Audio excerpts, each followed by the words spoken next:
Chapter 1. Smoked. Chapter text. A green-haired boy shook a spray paint can and taped up his stencils to a billboard. He prepared himself to tag the sign as he did many times prior. He smiled as his art piece began to come together. He threw his cigarette to the floor and stomped it out. This kind of thing required his full attention. The boy was adorned in a black beanie, a denim vest, with a forest green hoodie underneath, black jeans, and red high tops. Comfy stuff he could wear that could also get a little dirty and no one would care. Not like anyone had anything to say to the boy anyways. He was a bit of a rebel, or outcast. The boy's name was Izuku Midoriya. In this quirked world, he was one of the many few quirk users who were outcasts within society. He was bullied for years for his quirk. The name of the boy's quirk was verbatim. It allowed him to use and retain other people's quirks as his own, granted they were severely weaker than the original. He was labeled as a copycat and tormented in his early years for it. He had been bullied and attacked for having such a quirk, and not only that, laws were in place that stopped him from using his quirk as it became seen as theft. The boy soon began to isolate himself, rarely speaking to people and even taking up habits such as spray painting and smoking cigarettes. His lungs be damned, it's not like he cared. He already had ingested enough smoke from some blonde bastard that was his #1 tormentor. Explosions honestly caused the boy stress, but in this hero-filled society it was like common ground to see or hear an explosion. Despite all the odds against him, the boy had an ambition, a dream to become a pro-hero like those he'd admired for years. All Might, who was his biggest idol, was someone he aspired to be, someone he always wanted to be like. He was the #1 hero in Japan, and many looked up to him as his feats as a hero were nearly unheard of for other people. It really seemed like he could do it all. Hence why the boy was tagging an All Might billboard at that very moment. The boy was spraying over it with his own mural. It looked as if he was making All Might into two falcons fighting for dominance. One red and one blue. They were fighting for what justice they believed in. It was quite symbolic of society. He had just gotten out of school and spotted this billboard. Of course he just had to tag it. The boy rolled up the sleeves to his hoodie, revealing a tattoo he had received at a party one year. It happened too quickly for him to remember, but it was something he cherished deeply. It held special meaning to him. If art is a crime, then just dash, the boy said, beginning to talk to himself before hearing a loud thud behind him. He quickly whipped around to see All Might himself standing behind him and smoking. The two locked eyes, and Izuku was bewildered. Was he here to stop him, or was it something else? Why was All Might even here in Shizuoka? All Might began to speak before a cloud of smoke consumed him, and suddenly the smoke began to pool off the side of the building. That was odd. The man that was left was scrawny and looked sickly. Surely this couldn't be All Might, could it? All Might? Izuku questioned, baffled at the fact his lifelong hero secretly looked like this. The man coughed up blood and cleared his throat roughly. He looked horrible.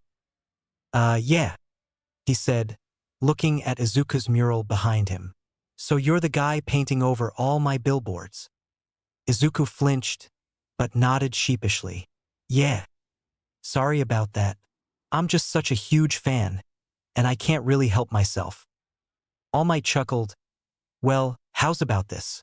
I won't expose your identity, and you won't expose me as I am. He offered. The deal was acceptable as that way they both got what they wanted. Oh yeah, of course.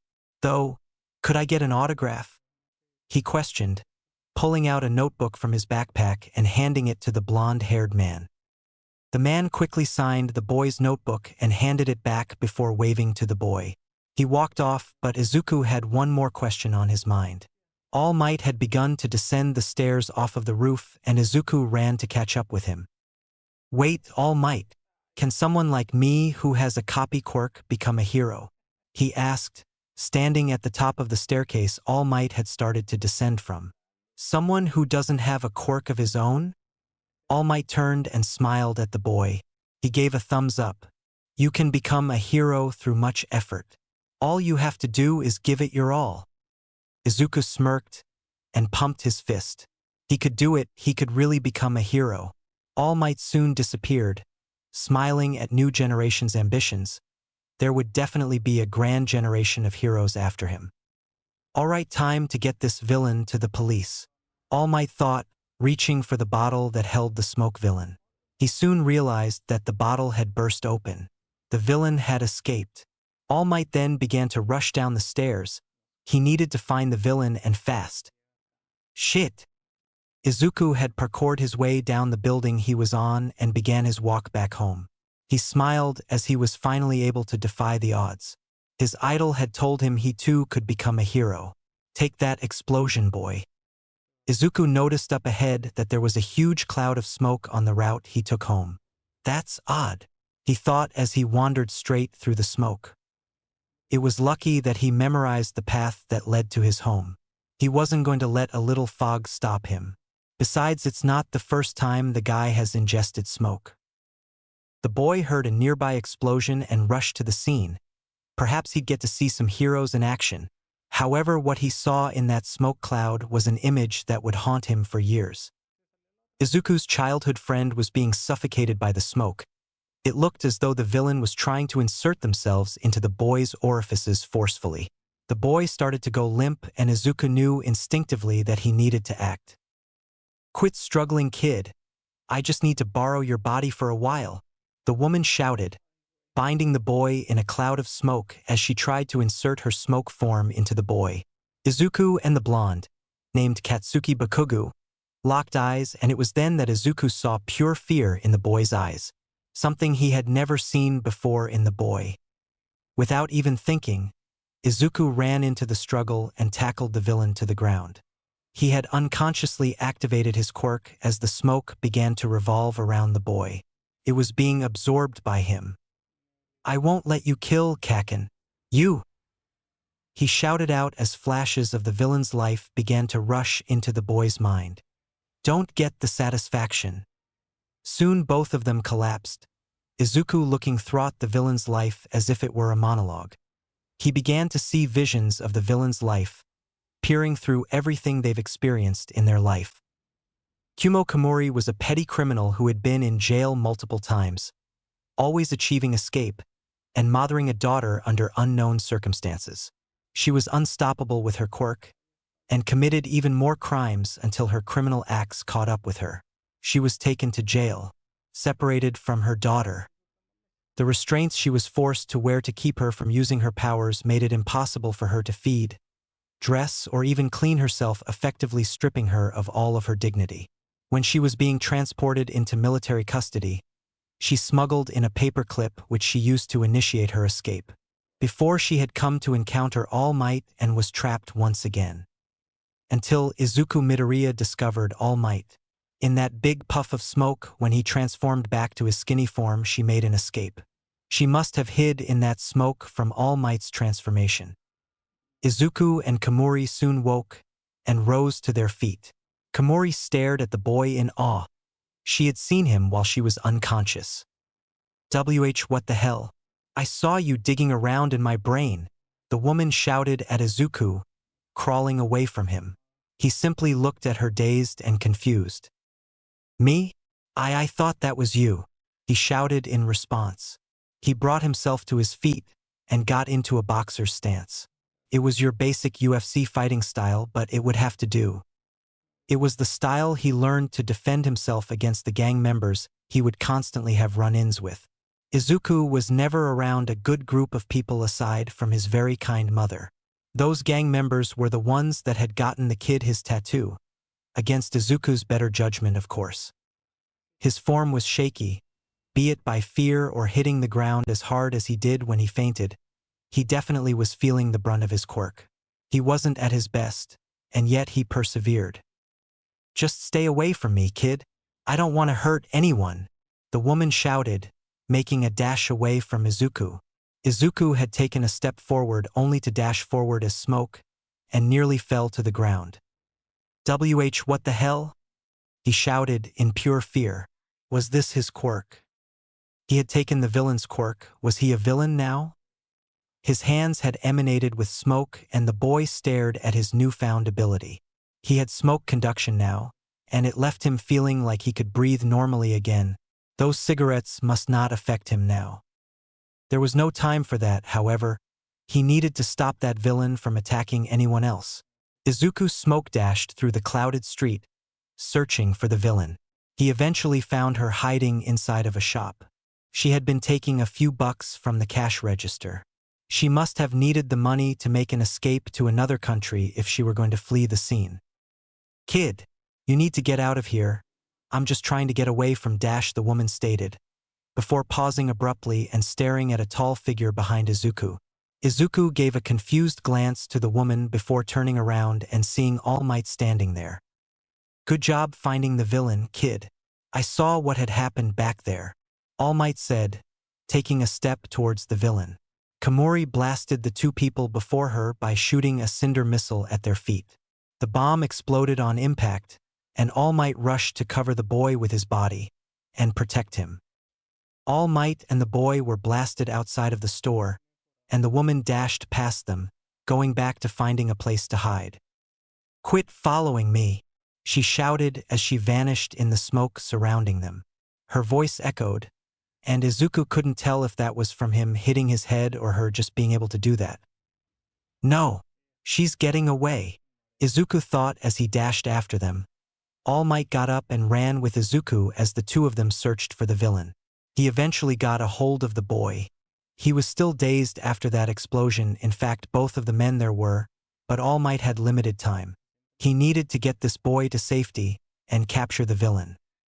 "Kid, it's too dangerous for you to be here. You have to find somewhere safe to hide," All Might stated, pointing the boy in a direction outside of this smoke cloud. Izuku shook his head. "I need to help you, All Might. That villain, I have their quirk," he exclaimed. I might be able to help." "Wait, that's it," Izuku stated before raising his arm into the sky. All Might looked at the boy, confused. What the hell was he up to? He needed to get out of here ASAP. It wasn't safe for a young kid like him. "Kid, what are you?" All Might stated before the smoke around them began to be absorbed by the boy's raised hand. The kid was clearing the area of the smoke. All Might could now see where he was going and attack the villain without any casualties. "This kid," All Might thought as he scanned their perimeter, finding the villain making a dash for a nearby air vent. They must have been heading for the rooftops. Izuku quickly copied their move from before and collected the smoke he had absorbed into his palm. He held the makeshift bomb in his hand and threw it at the vent. He had effectively destroyed it and knocked the villain to the ground, though the explosive was considerably weaker than the woman's initial attack. All Might then rushed to the villain and administered a quick chop to her neck, incapacitating her and saving the day. No, he wasn't the hero of today. That goes to the young green-haired kid. His problem-solving skills and being able to copy that woman's power like that. He just might have what it takes. The number one here was here for a purpose, and it seemed that he had found what he was looking for in a young boy named Izuku Midoriya. Perhaps All Might should pay a visit to this boy later. "I guess I have a smoke quirk now," the boy said, lighting a cigarette that he had put into his mouth. The quirk actually made him invulnerable to the damage of smoke, so now he could go at it as much as he wanted. He sighed and blew out a puff of smoke. Maybe with this he could be a hero. No, the quirk was way too weak in his hands. He didn't have the same amount of power as the woman from before. Though maybe with training he could get somewhere and save people like he had today. Even after going on and playing hero though, and saving lives along with All Might and even saving his childhood bully, he was scolded for his actions. Treated as if he was a vigilante. Izuku sighed and adjusted his beanie.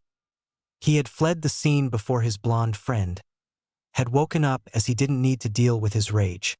Though this is just how things were going to be for the boy. An endless cycle of being shunned like this. "Hey kid, you gonna keep ignoring me?" A deep voice called, drawing the boy's attention back to reality. He swiveled around to see All Might in his skinny form staring at him expectantly. All Might? What are you doing here? Are you here to scold me too? Izuku questioned, throwing his cigarette to the ground and stepping on it. What did the number one need with him? Well, kid, I have a proposition for you. One that might change your life, he stated, holding a hand out to the boy. Izuku quirked a brow at the man. What was he talking about? All Might then began to explain his quirk, and how he wanted to pass it on to Izuku. All Might had a quirk by the name of One for All that can be transferred to other users, and caused a massive power-up in his quirks. Are you serious? You, All Might, are giving me your quirk? Izuku shouted in confusion. He had to process this for a moment. Quirks could be passed down. What the actual hell? I know it's a lot to take in at first, but I deem you worthy to inherit my power. I want you to carry on my legacy. That is, if you're willing, All Might questioned. Izuku grinned and took the number one's hand, shaking it with a firm grip. I'm more than willing. You just offered to make my dream come true, Izuku said, before releasing the man's hand. How could I turn you down? All Might smiled. That was just the answer I was looking for. Your enthusiasm shows great promise. We'll train you to be the perfect holder of my quirk. I will train you so that you can become the next number one. Think you're up to the task, my boy? Izuku nodded and pulled out a new cigarette, lighting it with the heat from his smoke quirk. Of course, though it probably won't be easy to put up with my habit here. I think it just comes with the smoke quirk. However, I'll do my very best to live up to your expectations. The boy then exhaled a puff of smoke. Just don't think you can control me. I'm a bit of a free-spirited person, you know? All Might chuckled and hummed in response. The two then discussed details of meeting up for training before the UA entrance exam and exchanged contact info. That gives me an idea of an art piece. All Might passes on the mantle to the next generation of heroes. I might have to do that tomorrow, Izuku thought as he entered his home. His mother was nowhere to be seen. She must have gone out for groceries. He had to extinguish his cigarettes before he got close to his home. He didn't need to get caught again. His mother had actually become aware of his habits after finding out about his tattoo. She was obviously less than pleased, but was more just worried for her son as she knew of his standing in society. He was outcast by everyone, even his father, and she was of no help. Or at least that was how she felt. Izuku saw his mother as the best thing in his life, as she was always there for him. No matter what was happening, she was the only one not to leave him. The boy entered his room and plopped his bag down on the ground. He exhaled and walked out to his balcony and activated the smoke quirk in his hand. He would make this quirk more powerful in due time. Perhaps with training he could master it. Create new moves. He'd have to wait until tomorrow. Chapter 2 Training. So how many quirks have you obtained in your lifetime? I'm sure you must have plenty in your arsenal. All Might questioned, as the two of them walked down to the trash-filled beach. Municipal Beach. It used to be quite the tourist attraction until companies started dumping their garbage here illegally. Now the coastline was filled with huge piles of garbage and old appliances. Just the smoke quirk. Laws are in place that stopped me from copying other people's quirks. Plus, I got bullied for it a lot. Izuku responded as he exhaled a puff of smoke from his cigarette. All Might's sweat dropped. That meant they only had smoke to work with. Well, you seem plenty fit on your own. Luckily, I was able to create a workout regimen with your body type in mind. It even includes your eating and sleep habits. You might even be able to knock out the training in a few months' time, which gives us more time to perfect that smoke quirk of yours. And, could you stop blowing smoke in my face? All Might explained, before getting cut off by Izuku blowing out a puff of smoke in the man's face. Izuku chuckled and apologized before looking over the paper that held his workout regimen. It was well formulated and might even make him more agile than he is now. The boy did have a good figure. He obtained it through the constant cardio he'd have to go through from running away from thugs and parkouring around the rooftops of Shizuoka. If anything, him having such a good figure was something he was proud of. All right, let's see here. Push-ups, sit-ups, and plenty of juice. Perfect. Oh, and there's even some calisthenics. The boy thought while skimming over the plan. All Might noticed the small smirk that appeared on the boy's face. Leave it to the number one to know how to work out. I'll do my best, sir, he exclaimed, amazement laced in his voice. All Might smiled and pointed off into the sunrise. By the end of this month, I believe you can clear this coast, young Midoriya. And when you finish, you will be the perfect vessel for one for all. All Might then turned and pointed to Izuku. This is your last chance to back out if you're unsure. So I'll ask you again. Do you think you're up to the task to inherit my quirk, my boy? Izuku nodded. Yes, sir. I won't let you down, he exclaimed. All Might smiled at the boy's determination. All Might then pointed to the piles of garbage. Good. Now get lifting, he stated, causing Izuku's face to pale. Was he serious right now? The boy peered over to the mountainous heaps of garbage that laid before him. He turned back over to All Might and gave him a look of questioning. Was he really serious about this? Some of these things weighed nearly as much as All Might, and he expected him, Izuku Midoriya, to lift up all of these appliances and do what with them? Carry them elsewhere? Where was he supposed to put all of this stuff? Izuku's face turned to one of fear of what's to come.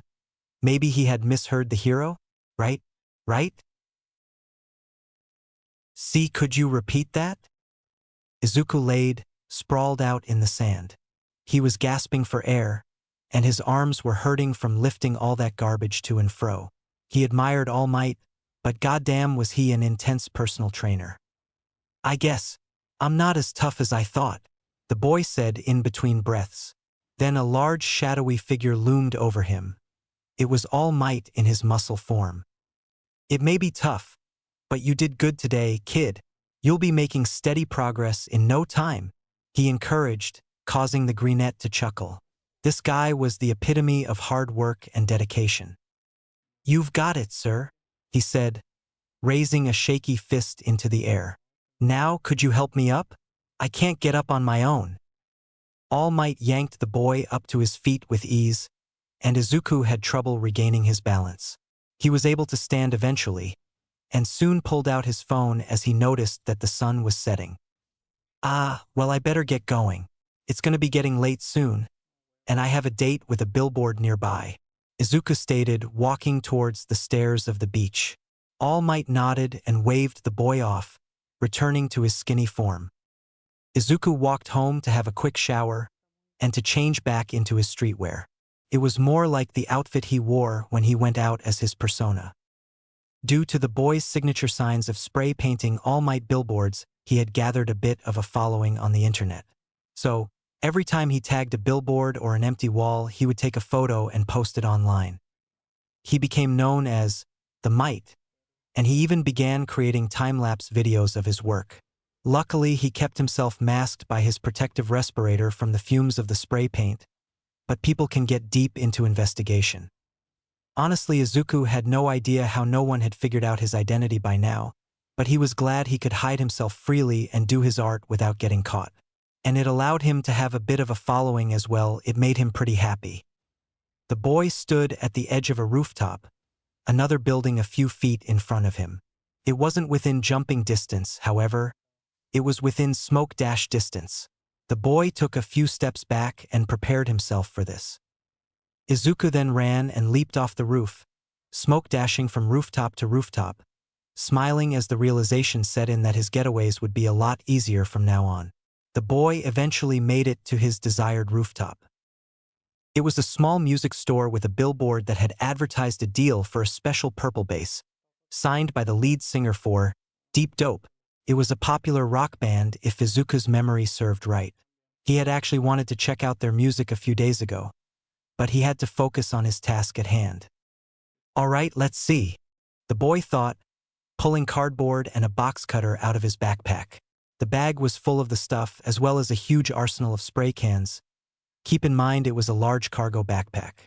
Luckily it was night, and not many people were around at the moment, so no one could hear him ruffling around in his bag.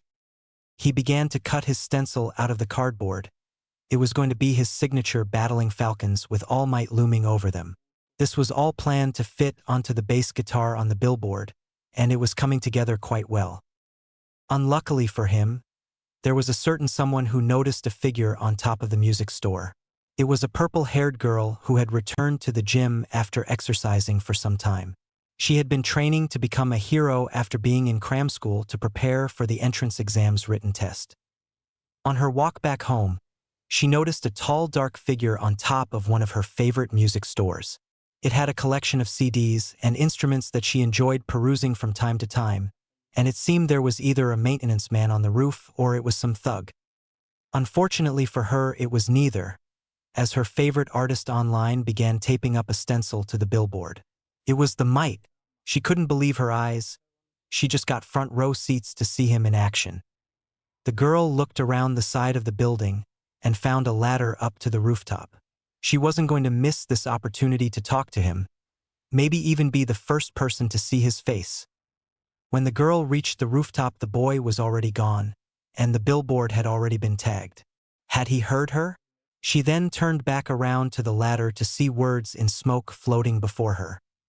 "Don't follow your idols," it read, leaving the girl completely shocked. He knew she was there, and even was able to finish his art in time before she even got the chance to see him. How was he this good at escaping? Did he have a quirk related to smoke? Izuku sighed in relief from a rooftop a few ways away from the girl. She had nearly caught him, and that wouldn't have been a good look for him. Luckily for him, he was still able to get a photo of his art for his page online. The boy smiled as he watched the girl climb back down the ladder. She was cute, but he couldn't risk her finding out about him. It wouldn't be a good look for him online, nor for him trying to be a hero. He couldn't get caught, but when has he ever? The boy Smoke dashed away back to his apartment. Unluckily for him, however, his mother was home. He entered his home to see his short mother standing before him, arms crossed. She was not happy. "Izuku, I'm sure you know what time it is?" she questioned, as her son removed his shoes. He sighed and nodded. He needed an excuse. Luckily, he had a good alibi. "Mom, you know I have to train to get into UA," he stated, standing before her.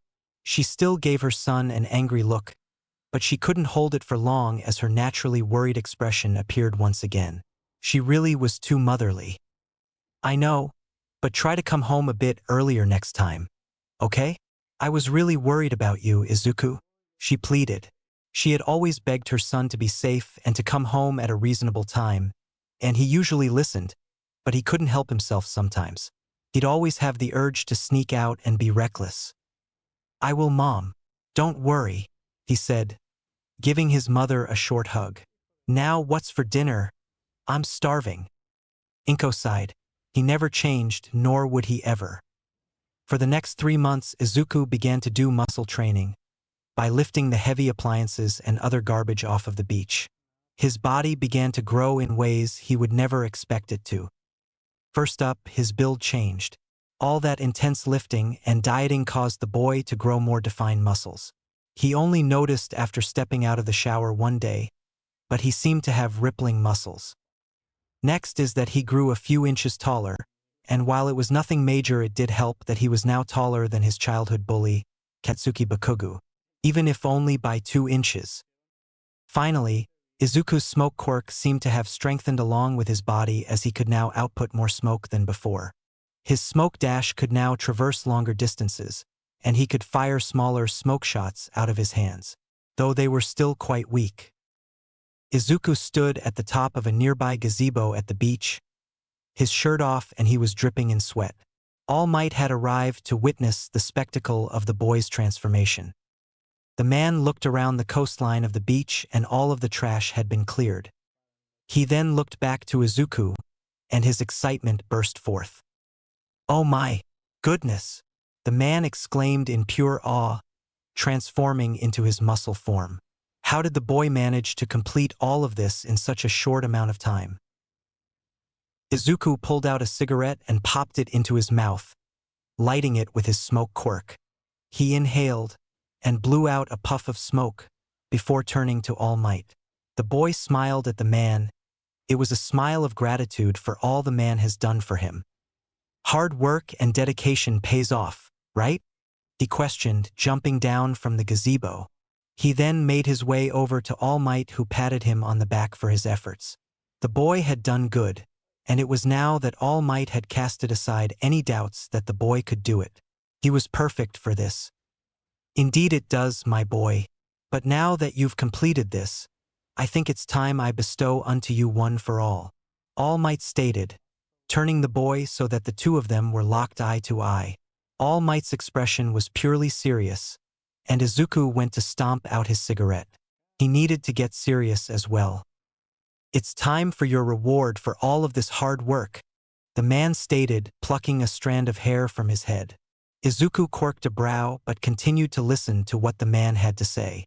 This was something I was once told. Something you receive because you're lucky, and something you are given because you are recognized are different in essence. The man quotes. Izuku nods, allowing the man to continue. Now, eat this. Izuku froze and looked up at the man as he held out a strand of his hair. He looked back up at the man and then down to the hair in his hand. He scowled. You must be out of your mind, he exclaimed, pushing the man's hand away. Is this some sick fetish? All Might's sweat dropped and shook his head. No. You need my DNA to obtain the quirk, and this is the least gross option.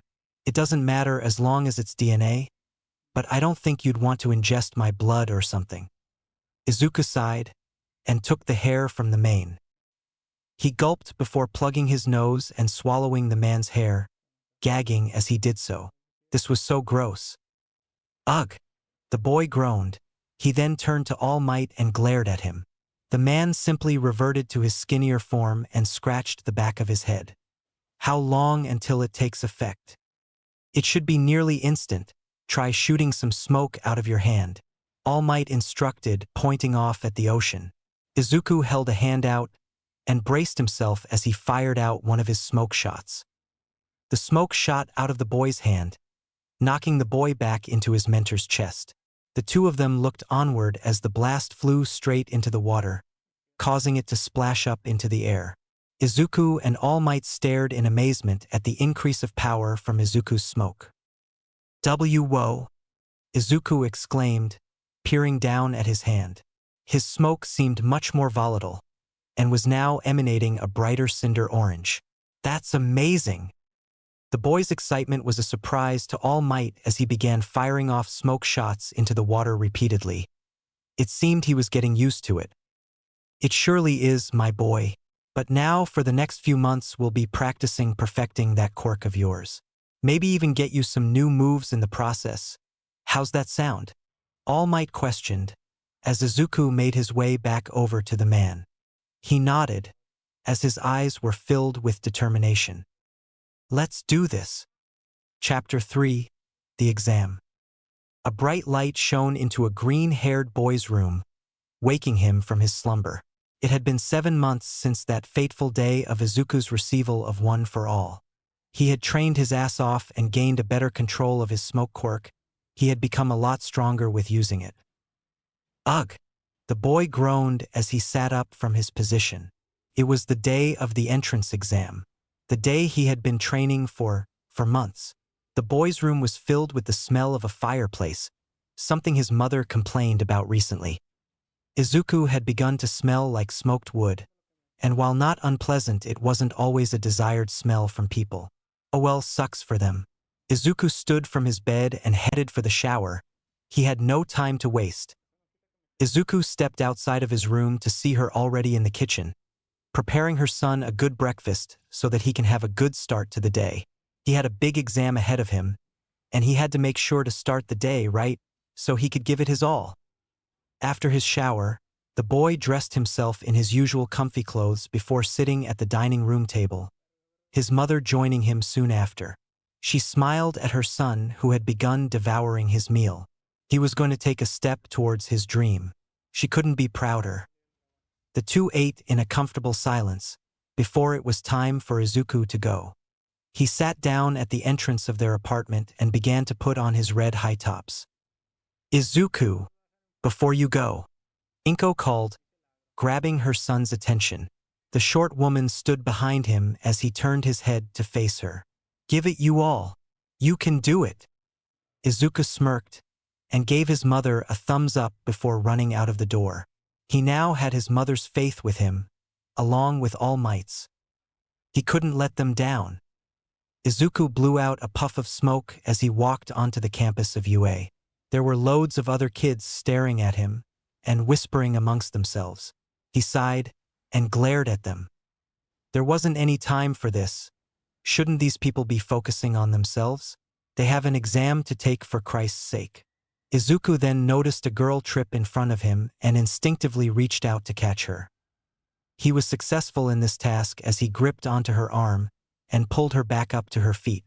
She should be more careful, yet the girl looked oddly familiar. The girl had onyx eyes and dark purple hair.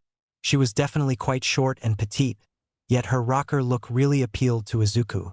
She had jacks dangling from her earlobes, meaning she had a mutant quirk. She looked badass, and yet beautiful. She's a cute girl, he had to admit. Would be bad luck if you fell, right?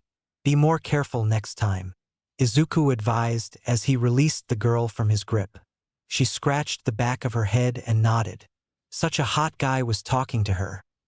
Holy crap, he's hot, she thought as she watched Izuku stomp out his cigarette. She had stared at the boy, which caused him to give her a questioning expression and wave his hand in front of her face. She quickly snapped back into reality.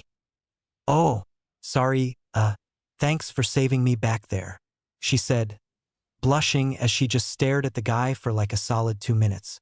He must think she's a creep now, right? Well, I'll be seeing you. He trailed off, implying that she give him her name.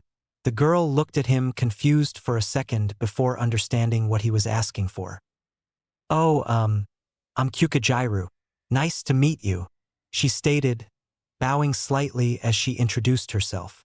She didn't know why she did, but this guy emanated an energy of pure power and superiority. It was honestly really frightening, yet intriguing at the same time. Jiru, good luck on your exam. I hope you pass, you're really cute, Izuku stated, waving to her as he walked off. The girl waved in return shyly as he made his way off. He was a really nice guy, but she could tell there was a lot to him. Wait, did he just call me cute? Izuku sighed as he sat in this lecture. Beside him sat Katsuki Bakugu. The two of them were sitting in the same position with their feet up on the desk. What's with this damn copycat? The two of them thought simultaneously while glaring at one another. Then a tall blue-haired kid with glasses shot up with his hands raised. Sir, excuse my interruption, but these two are being very disrespectful. They have their feet on the desk. And you? He then pointed his entire hand to Izuku, causing the boy to roll his eyes.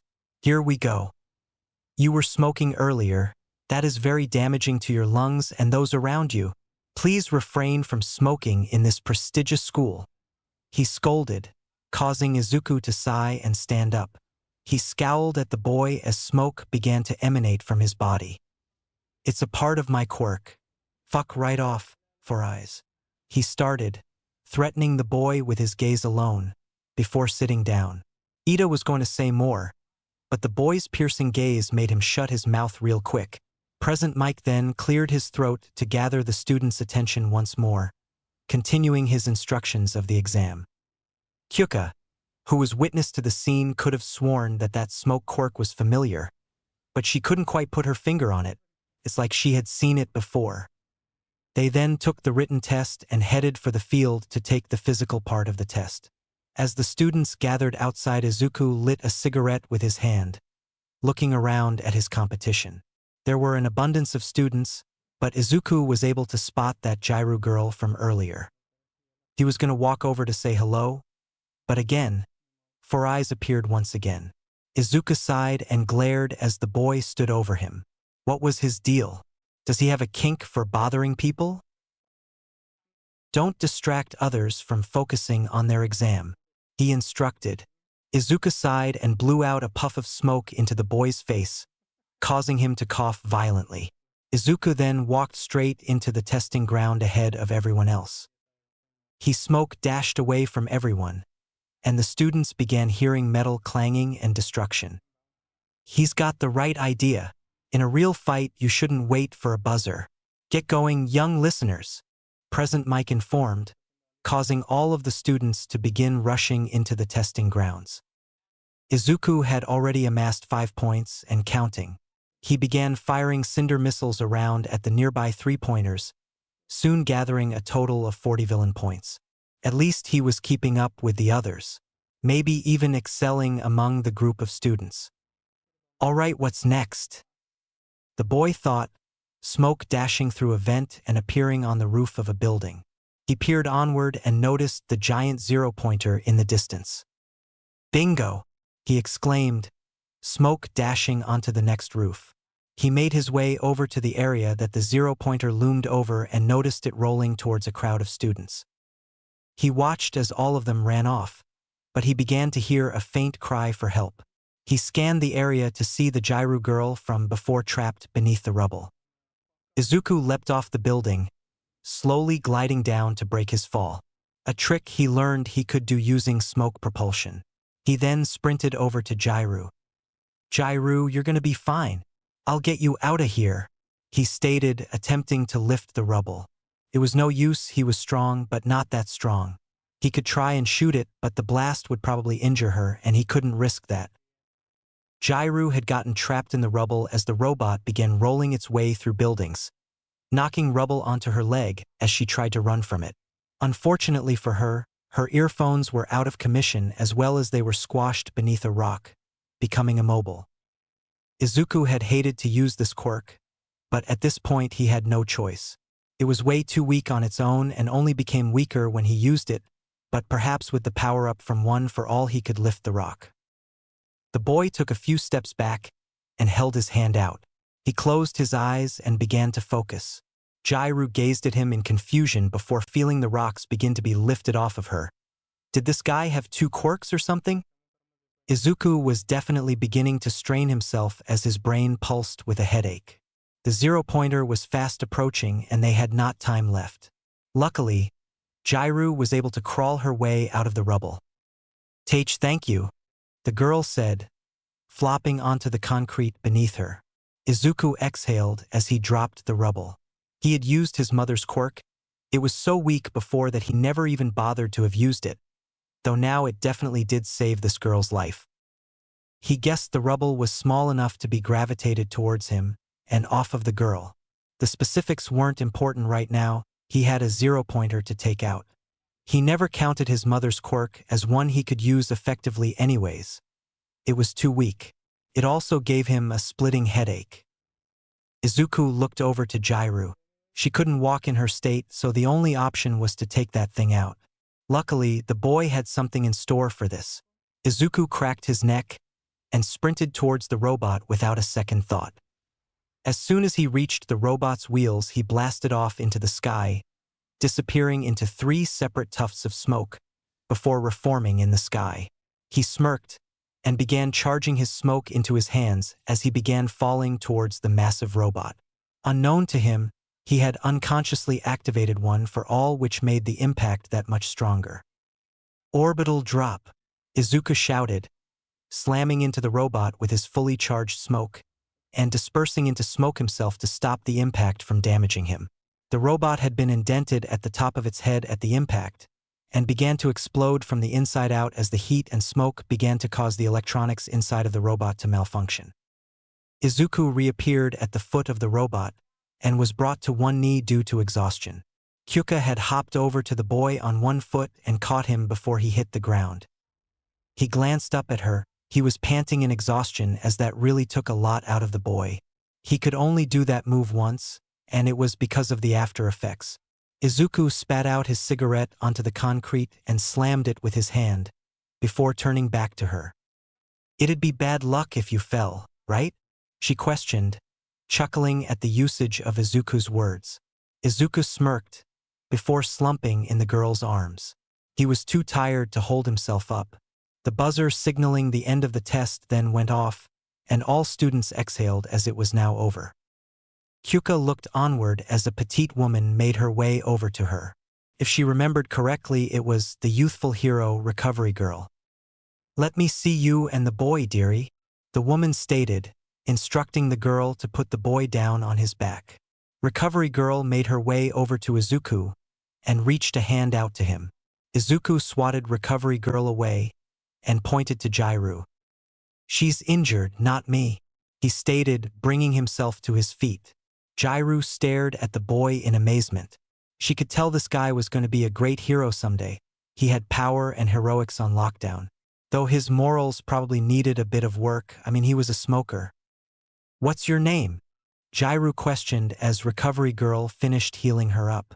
She was lucky nothing was broken, but her Jax definitely needed that healing kiss. "Izuku Midoriya," the boy said, removing his beanie and running a hand through his hair. The girl noticed that his hair was really cute and curly, but that beanie did a pretty good job of hiding it. Jairu rose to her feet and held a hand out to the boy. He took it and was yanked to his feet, but Jairu didn't let go of his hand. Instead, she shook it. "Thanks for saving me, Midoriya." Izuku stood at his desk and stared at the letter laid upon it. He paced in front of it, as if he was fearful he had failed the exam. He went out of his way to save Jairu, but would the 40 villain points be enough? "Arg! Fuck it!" he screamed in frustration, grabbing the envelope and ripping it open. His rough display left a small disc to fall out of the envelope and onto his desk. Suddenly, a hologram projection appeared before the boy, and there stood All Might. What was he doing there? And why was he wearing that ridiculous suit? "Hello, young Midoriya. You must be surprised to see me here. I'm here to inform you of some things. So get comfortable, as it is quite a lot." All Might's voice boomed over the video feed. Izuku sat down in his desk chair as he stared at the projection intensely. "First things first, I am going to be a teacher at UA. I want to help mold the heroes of the future. And my first step towards that was with you, my boy," he stated, before pulling out a remote and pressing a button on it. Suddenly, a small screen was shown on the video. It was the leaderboards of the entrance exam. "Congratulations, young Midoriya.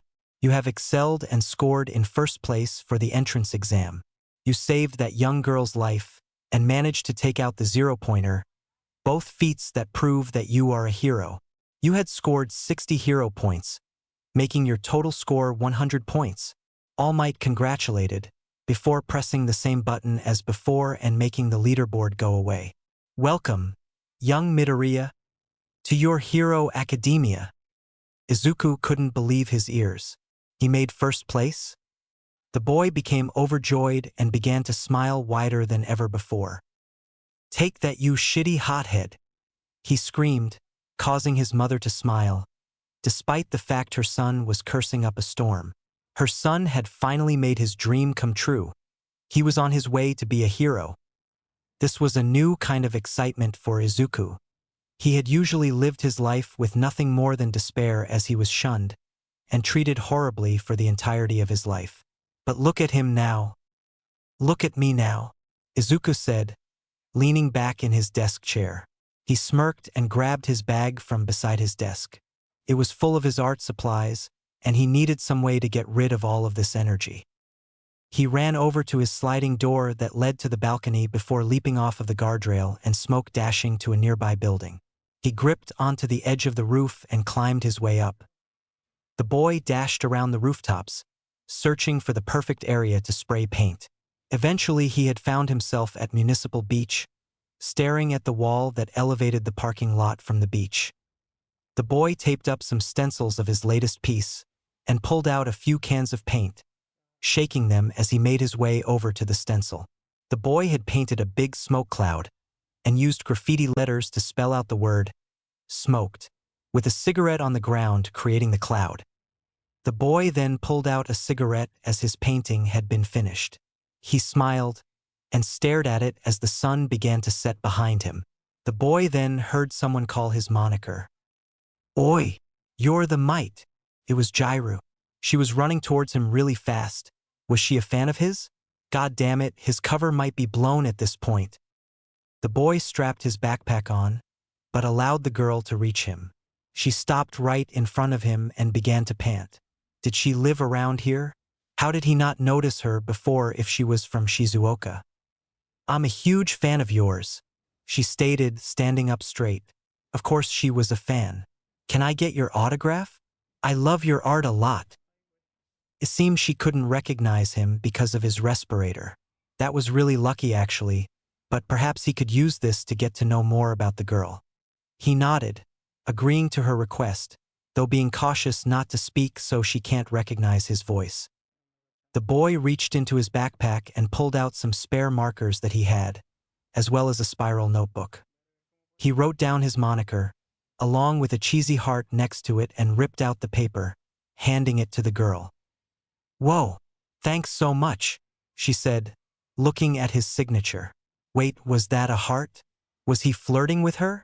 She looked up to peer at his face, but before she could get the chance he had disappeared.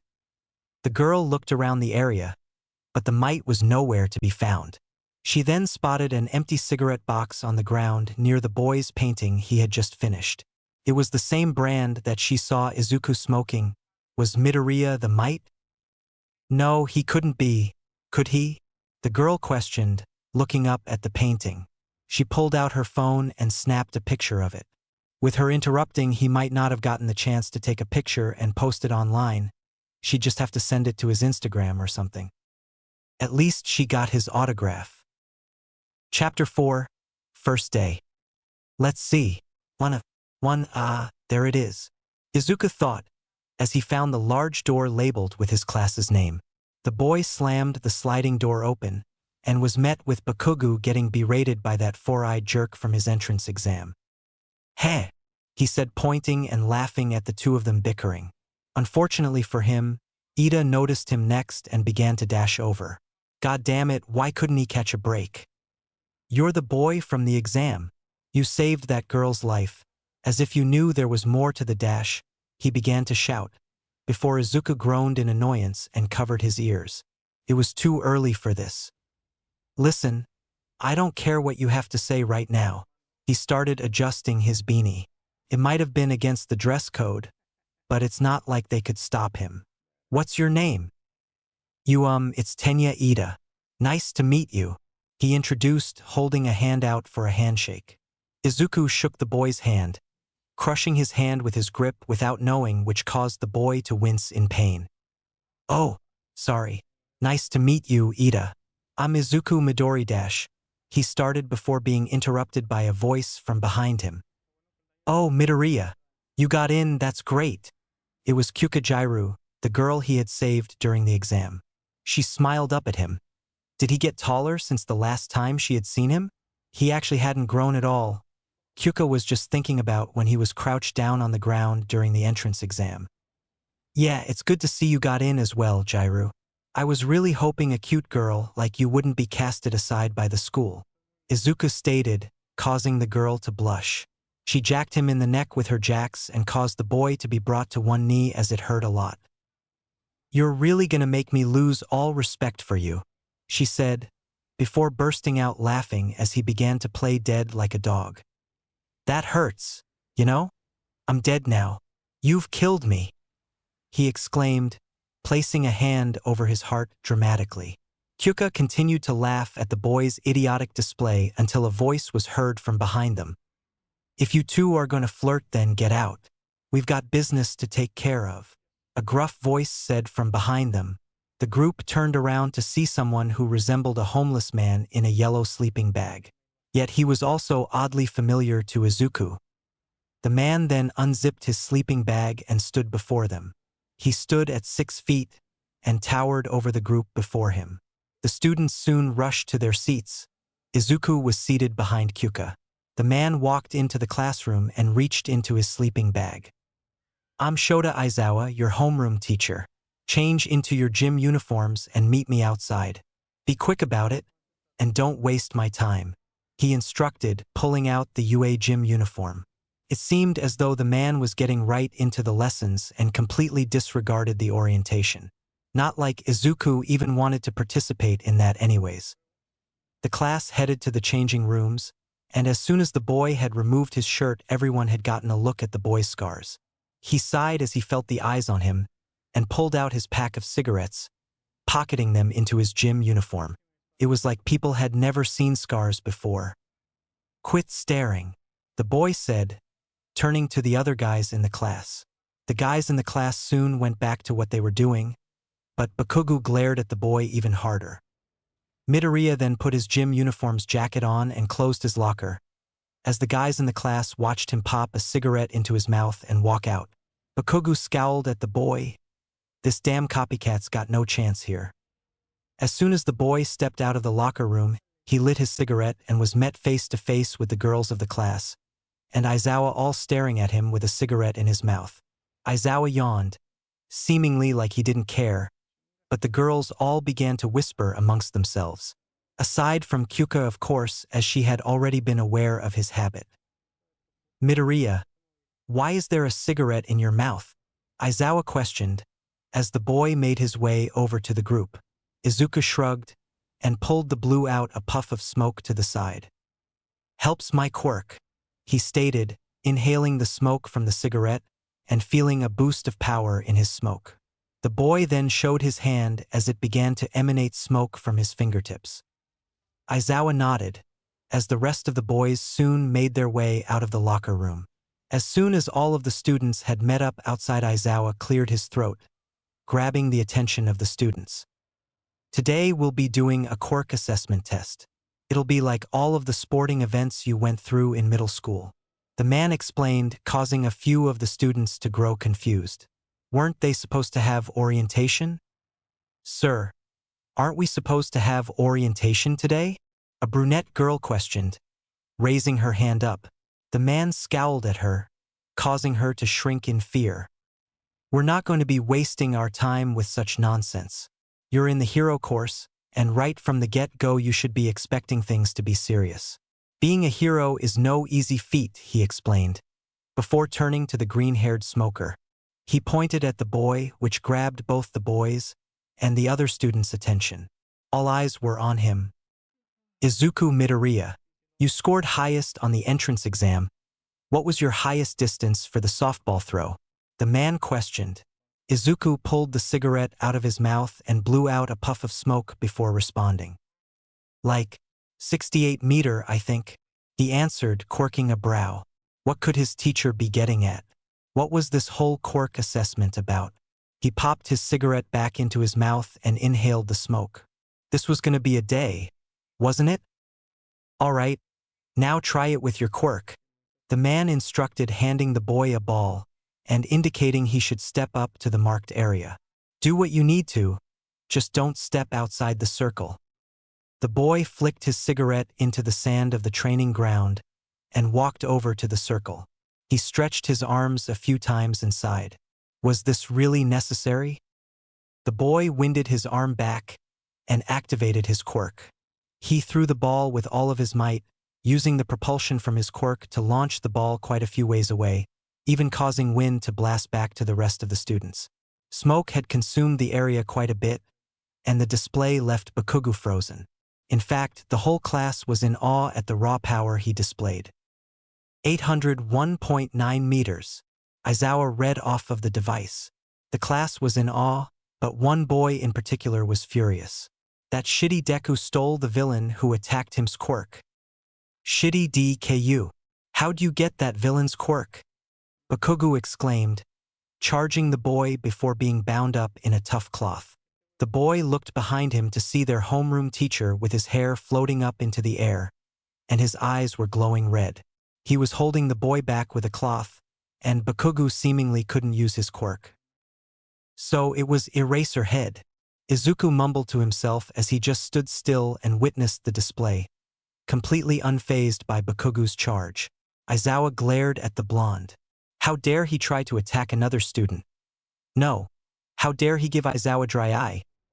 Act right, or I'll make you regret giving me dry eye, Aizawa threatened, releasing the boy from his bindings. Bakugu simply glared at Izuku and walked back to the rest of the students. Izuku sighed and pulled out his pack of cigarettes to grab a new one. Kyuka stared at the pack, and noticed that it was in fact the same brand she saw the mite smoking before. It's probably just a coincidence, but not something she could simply dispel. It was suspicious how they smoke specifically the same brand. And if memory serves her right, the mite had a smoke quirk too. Couldn't be Midoriya, it has to just be a coincidence, right? So what are you thinking about? She heard Midoriya's voice in front of her. She gazed up to see the boy looking down at her and smirking. You seem to be spacing out a bit. Are you perhaps enchanted by me? The girl blushed and socked the boy in his arm, which he completely tanked. How was he so tough? Or is Jairu just weak? No, Midoriya was just really used to getting hit. No way in hell, she shouted in response, pointing her jacks at him threateningly, which actually made the boy flinch. Anyways, have you ever heard of the mite? Yeah. Isn't he that artist spray painting the billboards in Shizuoka? Izuku questioned, trying to keep up his secret identity. The girl nodded and then pointed to Izuku's pocket. I noticed you smoke the same pack of cigarettes as him, the girl stated, causing the boy to freeze up in nervousness. He exhaled a cloud of smoke and turned towards the girl. Is that so? Maybe we do have a bit in common, the boy said, walking off. We've got more events coming. Let's go. Kyuka looked at the boy as her suspicions rose. She could hear his heartbeat spike in that conversation, which only meant one thing. He was hiding something. So you think this is supposed to be fun? Aizawa questioned, as a few of his students began to make comments about how this event was going to be awesome. Well, how about this? The person in last place gets expelled. The students paled. A few of them even began to complain, which was quickly silenced with a simple glare from the man. It was now time for them to get serious. Izuku breezed through the tests, gaining pretty good scores all across the board. However, many of the other students definitely outshined him. You could only do so much with a quirk based around smoke/cinders. Aside from that, in all of the tests, Izuku could feel Bakugu's eyes on him constantly. The boy was definitely harboring some sort of inner rage against Izuku, but when was he not? All right, gather round. It's time for the results, Aizawa instructed, before pressing a button on a remote. A holographic screen then appeared before the students with the results on the assessment. In first place was Momo Yaoyorozu, a girl who could seemingly create just about anything as long as she had knowledge of the object down to the molecular level. She was also pretty well endowed, not like Midoriya noticed though, as he was too occupied spacing out and staring up at the clouds. Second was ironically that same boy. He had spaced out for quite some time during all of the tests but was able to place a close second to the girl in first. He was pretty athletic, so it made plenty of sense. In third was a dual-haired boy named Shudo Todoroki, who was the son of the number 2 hero, Endeavor. The boy had grabbed Izuku's attention as he had a very prominent scar on his left eye. Izuku knew it was a burn scar as he had a few himself from Bakugu, though it must have been mistreated because it was severely discolored. In fourth was none other than Tenya Ida. He smiled as knew he would pass just fine. The boy had a quirk that made his agility and speed something to rival people with normal speed quirks. In fifth, much to his discretion, was Katsuki Bakugu. He simply continued to scowl and glare at Midoriya, as he was well aware he wouldn't be expelled. He was a gifted kid, and definitely one of the best there was. That was just the top 5, and you may question where exactly did Kyuka place in all of this? Right in 17th place. The girl was happy she wasn't in last, but aside from that her score was exceptionally low. She definitely had some work to do. Hey, good job, Jairu. Looks like the midget's getting expelled, Izuku stated, pointing a finger at a grape-haired boy. That did elicit a bit of a chuckle from the girl. Izuku was good at lightening the mood as he held a playful demeanor at times. Yeah, sucks for him. Still, I really need to work on that stuff. I thought my training would have helped, but it seems like I'm still lacking, the girl stated, slumping slightly. She felt a hand pat her on the back and looked up to Izuku, who gave the girl a small smile. That determination is the first step to it, you know? You're already doing great, he encouraged, stomping out his cigarette as Izawa cleared his throat to get the students' attention once more. "Oh yeah. Me expelling one of you was a logical ruse to make you determined to do your best," the man informed, smiling sadistically. A few of the students who placed low all let out a breath of relief at their teacher's words. Seriously, that guy scared them to their core. "Anyways, there's papers you need to fill out back in the classroom on your desks." Class dismissed. Izuku was about to walk off with the rest of the class before being held back by a tug on his sleeve. It was Jairu holding onto his sleeve, and she had a bit of a serious look on her face. Did she need something from him? "I'm gonna cut to the chase. Are you the mite?" the girl questioned, staring into the boy's eyes. She would make sure to listen for his heartbeat just in case he ever tried to lie. Izuku's face began to pale. What the hell was he supposed to say? She seems to have figured it out, but maybe he'll be able to throw her off. But how in the hell was he going to throw her off? "You're joking, right?" he questioned, attempting to make the notion seem like it was something to laugh at. Kyuka scowled at the boy. He was trying to dodge the question. If he wasn't going to give her a straight answer, she was going to have to force it out of him. "If it's so laughable, you must be able to give me a straight answer, right?" She pressed on, intensifying her glare towards the boy. Izuku gulped and looked around to see if anyone was going to help him out. Of course, all of the other students had already left. We're gonna be late," he shouted before smoke dashing away from the girl and sprinting for the locker rooms. Kyuka's eyes bulged out of her head as she watched the boy disappear from her eyes. "God damn it. Get back here. Midoriya," the girl shouted. But luckily for Midoriya, she wouldn't dare chase him into the locker room. The girl huffed in frustration but went to go change back into her uniform as well. She would get an answer out of him eventually. The day would progress with a more light-hearted introduction to the other classes, unlike Aizawa's, who just threw them straight into training right off the bat. Soon the final bell would ring, and Izuku would promptly pack his things up and head out for the day. But as he reached the gates of the school, he was stopped by a voice calling out to him. "Midoriya, wait up." It was Jairu. Midoriya turned to see her running over to catch up to him. The boy sighed and blew out a puff of smoke before she reached him. "I need an answer." "An answer to what? Your declaration of love? That's so cute," Midoriya teased, smirking as the girl's face turned a bright red. She glared at him and punched him in the chest. He really needed to cut that out. "No, moron. R." She then lowered her voice so that normal people couldn't hear into their conversation.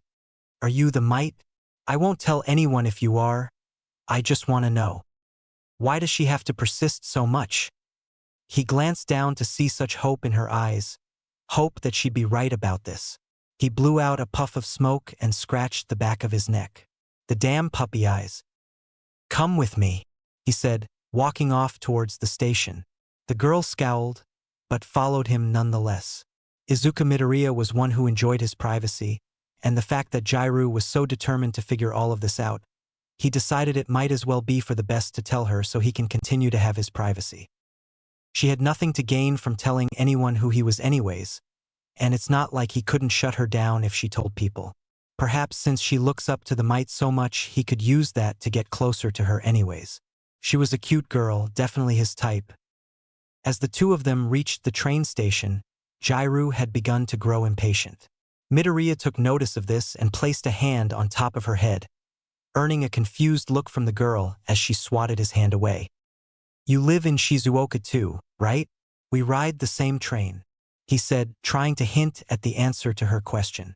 The girl's eyes went wide as she began to realize what he was implying. So he knew it was her, and still gave her his autograph. The train had arrived soon after, and as the two of them found a spot to sit down, Midoriya finally thought it was an appropriate time to tell her. The train hardly had any passengers on it, so they were essentially alone together. It was now that someone would actually know who he was. "So, I'm sure you're already well aware by now, but yeah, it's me," he stated, looking out the train window. The sun was setting and the glow of the horizon was beginning to accent the boy's face. His green eyes had begun to shimmer in the light, and a small scar on his jaw was more visible. Jairu had never really looked at the boy this closely. He had such a boy-like face that the girl hadn't really taken in the fact that he was actually quite handsome. Midoriya hadn't really noticed the girl staring as he began to space out at the sight of the sunset, but Jairu began to admire the boy in silence. Here in front of her was the Might, someone who made such great art with such a powerful message, someone who got into UA with such a powerful quirk, someone who had saved her twice, and actually seemed to want to be her friend. He was kind-hearted, but also seemed to enjoy having fun and being free. The Might really was an amazing person, but she knew deep down that he had his secrets. He had his reasons for the messages behind his art, reasons for his secrecy. The girl was then greeted by the smell of a fireplace. It had seemed that Midoriya's natural aroma had wafted over to the girl. It was actually quite the pleasant aroma, though she didn't know where it was coming from. Finally, Midoriya gazed back at the girl, and she had a small smile on her face. The mystery of the Might was solved, but a new mystery would have been found, something to solve in Izuku Midoriya. Who was he? Jairu was determined to figure it out. Chapter 5 Battle Training. Izuku sat outside on the roof of UA. His lunch sat right beside him as he finished off his cigarette. The boy had escaped the rest of his class as he felt as though he needed some alone time. After telling Jairu his secret, she had been making more and more of an effort to be around him. He honestly enjoyed the attention and kindness from the girl, but right now he had a lot on his mind. He was questioning a lot of things, such as if he made the right decision. Was it right to tell her about his identity so soon? They haven't even known each other for more than a day or two. But much to his discretion, she had kept true to her word. She hadn't told anyone about his identity, and they had even begun to grow closer to one another. They were good friends now, which was something he had never had before. It was oddly nice. They had exchanged contact information and texted all last night, and, speaking of which, his phone had just gone off with a text from the girl. He pulled out his phone to read the notification, and it was her asking where he was. He smiled. She was trying to find him. He texted a quick response, "Somewhere I can smoke," and began to eat his lunch.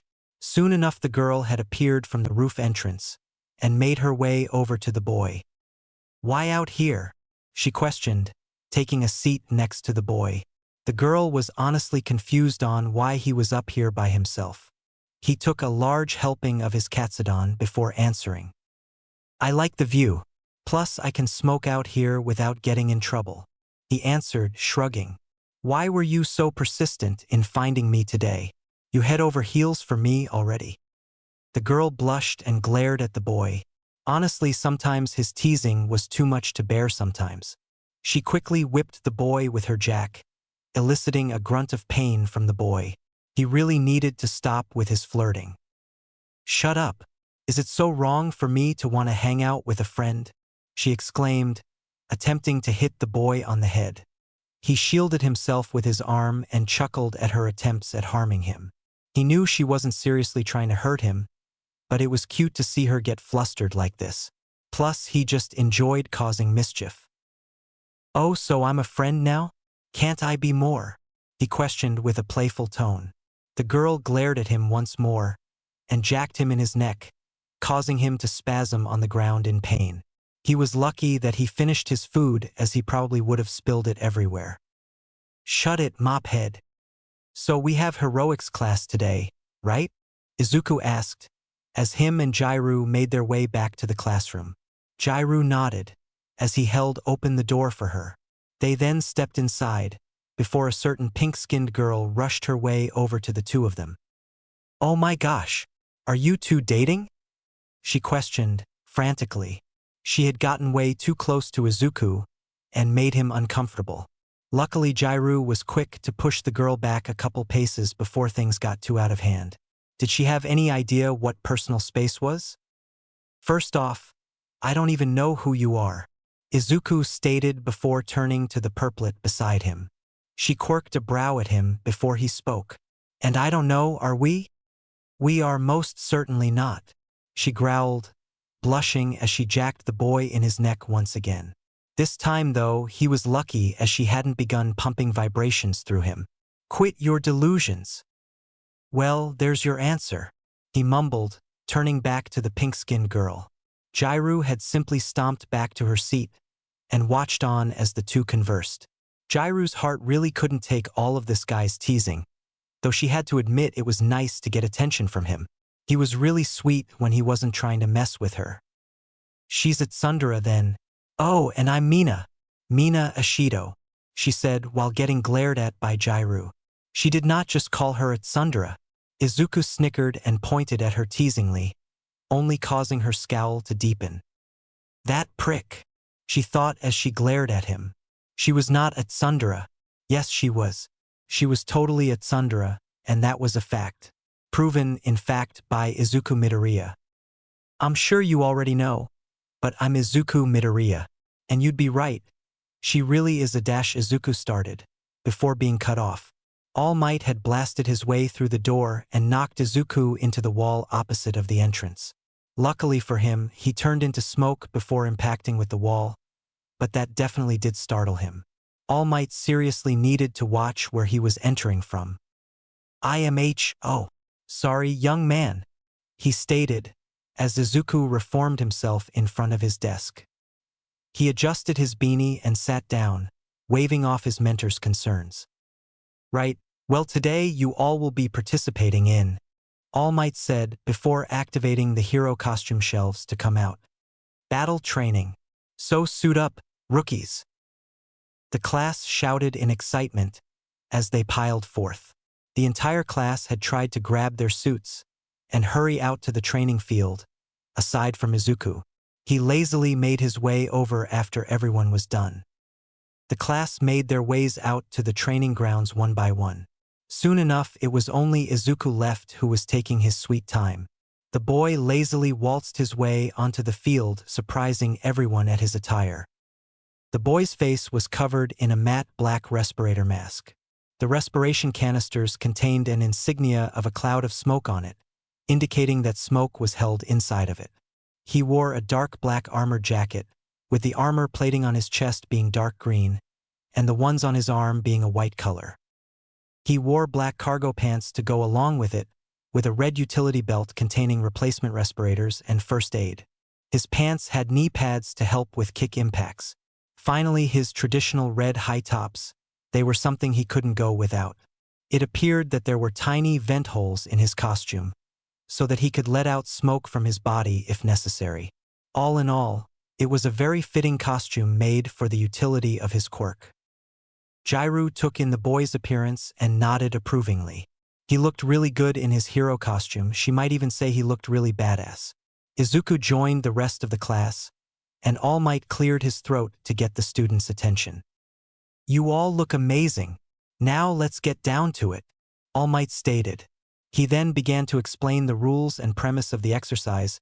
Izuku hadn't really been paying attention until he said that they'd draw lots to decide the teams. He wasn't quite sure of getting pinned up against someone randomly, but he'd severely hope he was pinned against Bakugo. Revenge sounded real nice right about now. So what's the plan? Jairu questioned from beside him, as her and Izuku snuck around to the side of the building. The two had luckily got paired together for this exercise, and it was, as Izuku had secretly hoped, against Bakugo and Mina. Well, knowing Bakugo, he's going to be getting straight for me, so I need you to listen in and tell me where he's located. You'll most likely hear him stomping or screaming, he'd state, putting his respirator mask back over his mouth. Jairu nodded and inserted her jacks into the wall, tuning in for any sort of loud noises or subtle squeaks. Unfortunately for her, not only could the three on the field hear him, but also those in the spectators' room. Where are you, shitty DKU? Kyuka flinched at the boy's loud roar and unjacked herself from the wall, glaring at Midoriya for not warning her about that. The boy simply chuckled before he stopped in front of an air vent. Bingo! Alright, once I get in, I'll fill the building with smoke. Use your good hearing to check corners, and under no circumstances try to help me if I'm pinned against Bakugo. Go for the bomb if I am unable, he'd instruct sternly. He wouldn't want her to be pinned against Bakugo under any circumstances in fear of her getting hurt by the boy's overwhelming power. He could admit that, as he's been under the brunt of Bakugo's attacks more times than he could count, and he'd never want Jairu to be the one to suffer through that. He peered up at the top of the building, then back at the vent before nodding to a window nearby that Jairu could enter from. "Regroup in front of the bomb room if we can, okay? Be safe," he said as he watched her preemptively start climbing the window.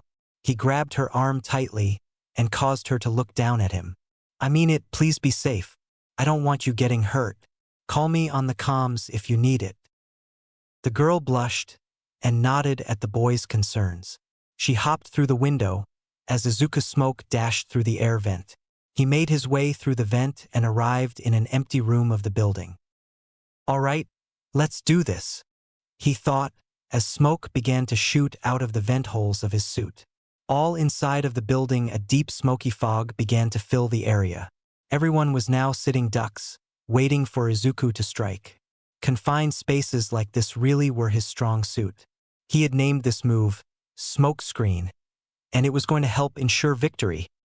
The boy made his way through the smoke, eventually finding the door outside. He could hear cluttering nearby, probably from Mina running around the bomb room angrily. Bakugo seriously abandoned her like this? Suddenly a loud boom was heard, and the building shook violently, bringing Izuku Midoriya to his knee. It was either Bakugo's baby rage or he found Jairu, and then his calm went on. "Midoriya, he found me." Jairu had found herself in a corridor soon after climbing through the window. And of course, as planned, smoke began to fill the area, blocking anyone aside from Jairu to know what the hell was going on. She could hear Bakugo scream nearby. "Not again," he'd shout, panic beginning to set in his voice. What the hell could he be panicking about? Had he fought Izuku before? No, Izuku would have told her if that was the case, so it must be something else. The girl listened as Bakugo's footsteps began to get farther and farther away, meaning she was in the clear to head for the stairs. The girl hugged the wall for guidance as she made her way through the halls aimlessly. It was already really difficult to find anything. Suddenly she heard loud footsteps rushing towards her, before a hole was blasted through the wall beside her, causing the girl to fall back on her feet. It seemed as though Bakugo was blasting holes in the walls of the building so that the smoke would vent out into the surrounding area. The blonde slowly turned to the girl, and his eyes widened. The girl quickly brought herself to her feet before activating her comm unit. She had to stick to the plan and call for backup. "Midoriya, he found me," she'd inform as Bakugo began to near his way towards her. The girl had backed away as far as she could before she bumped into a wall behind her. "Shit!" she exclaimed as the boy began to slowly make his way towards her. He had a sadistic smile on his face and began to create small sparks in his hands. "Where's Deku, ears?" he questioned, staring right into the girl's eyes. Fear struck her as she realized what was about to happen to her. "Midoriya, where were you?" The boy winded his right arm back and swung it right to her face. An explosion was primed and ready to strike her, but as his gauntlet arm got closer to her face, Izuku Midoriya came smoke dashing through the corridor and stomped the boy's arm to the ground, shattering his gauntlet and covering them in the boy's highly explosive sweat. "I'm right here, SHIT for brains," he exclaimed as Bakugo was brought to the ground. Izuku then saw a spark as the smoke from his dash was going to ignite the two of them. He pivoted and fired off a smoke shot to knock Jairu out of the way. Suddenly, as he fired off the shot from his hand, the two boys present were captured in a massive explosion, and Kyuka was blasted back a few extra feet. Kyuka slowly brought herself to her feet as the smoke from the explosion had begun to clear. Izuku was on one knee with his hero costume nearly blown to smithereens. Bakugo, however, was no different, and the two boys glared at one another, panting and too in pain to move. "Jairu, go for the bomb," Izuku instructed. The girl was about to protest but saw the boy's glare on her. She needed to listen. It didn't matter if he was going to be okay or not. They had Recovery Girl for a reason. Bakugu would have went after her if his body wasn't screaming at him to stay put. "Got it," she exclaimed before rushing off. The two boys continued to glare at one another. Izuku had started to get his breathing together, but Bakugu had trouble breathing due to the smoke. This fight was causing the boy to slip up as he was having flashbacks from the smoke villain incident. "Why do we do this, Kaken?" Izuku questioned, looking down at the ground. For as long as Izuku and Bakugu had known each other, the two of them had always been at each other's throats. Perhaps now in this moment he could get a clear answer from the blonde. "Because you piss me off," Bakugu coughed out, continuing to glare at the boy as he choked on the smoke. Izuku raised his hand and pulled the smoke around them into himself. It suddenly seemed as though he was revitalized as he was now able to bring himself to his feet. "Should have expected that. For what it's worth, I'm not angry," Izuku admitted, as the buzzer had gone off indicating the hero team won. He smiled before holding a hand out to the blonde. "Let's go." A memory flashed in Bakugu's mind. Izuku had done something like this before when they were children. He held his hand out to help the boy time and time again, and all he did was push him away. But that was because he was better than him.